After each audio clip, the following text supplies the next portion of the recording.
Hello again.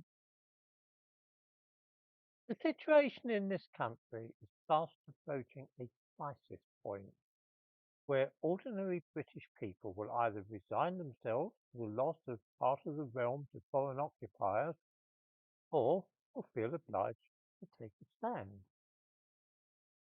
I spoke earlier about the sight of uniformed and masked men chanting Allahu Akbar as they march through the streets of London behind foreign flags.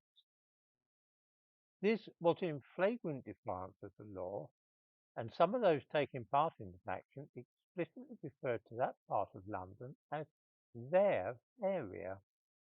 That is to say, they spoke of the idea of white men carrying Union Jacks in those streets as unacceptable because, they said, this is our area.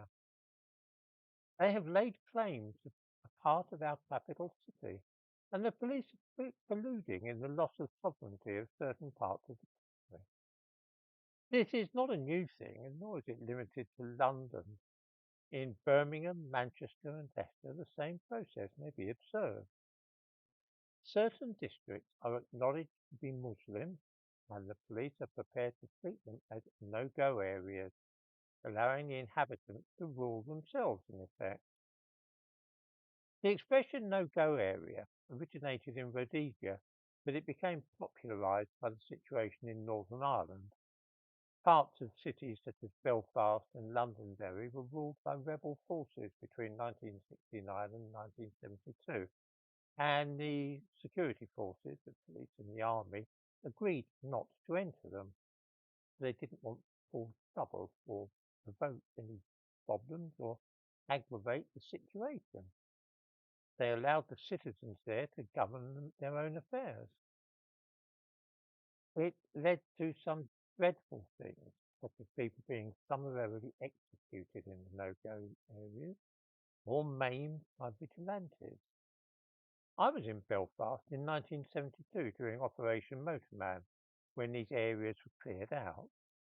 That the British government had tolerated parallel societies to exist in such a way was extraordinary to many of us. The present administration in Westminster probably has no recollection of all this, but they are allowing exactly the same situation to develop once more. That is why yesterday the police withdrew from some streets of East London and allowed members of an Islamist militia to patrol instead. The reckoning, when it comes, is likely to be as bloody as that which followed the clearing out of the no-go areas in Northern Ireland, and what followed that was virtually a civil war. We are now heading in precisely the same direction in England, and unless we get a grip and take firm action, then that is what will soon be upon us. It is clear that some communities wish to run their own affairs without being part of mainstream society in England. No country can tolerate this, and if that is really their wish, then they will have to establish such communities elsewhere, other than in the British Isles. Perhaps the governments of some Muslim countries might look favourably upon such an experiment, in which case we could help transport volunteers out of this country and let them settle in another part of the world. It is fairly clear that there are many people here who do not really wish to be part of our life in this country, in which case it would be in their interest too to resettle somewhere more suited to their needs. I do not believe that the fragmentation of our urban areas into small statehoods where the citizens can pursue a way of life radically different from that in the rest of the nation can really be allowed. Such development must lead inexorably to the balkanisation of our major cities. Wherever this has happened anywhere in the world, the result is always bloodshed and disorder.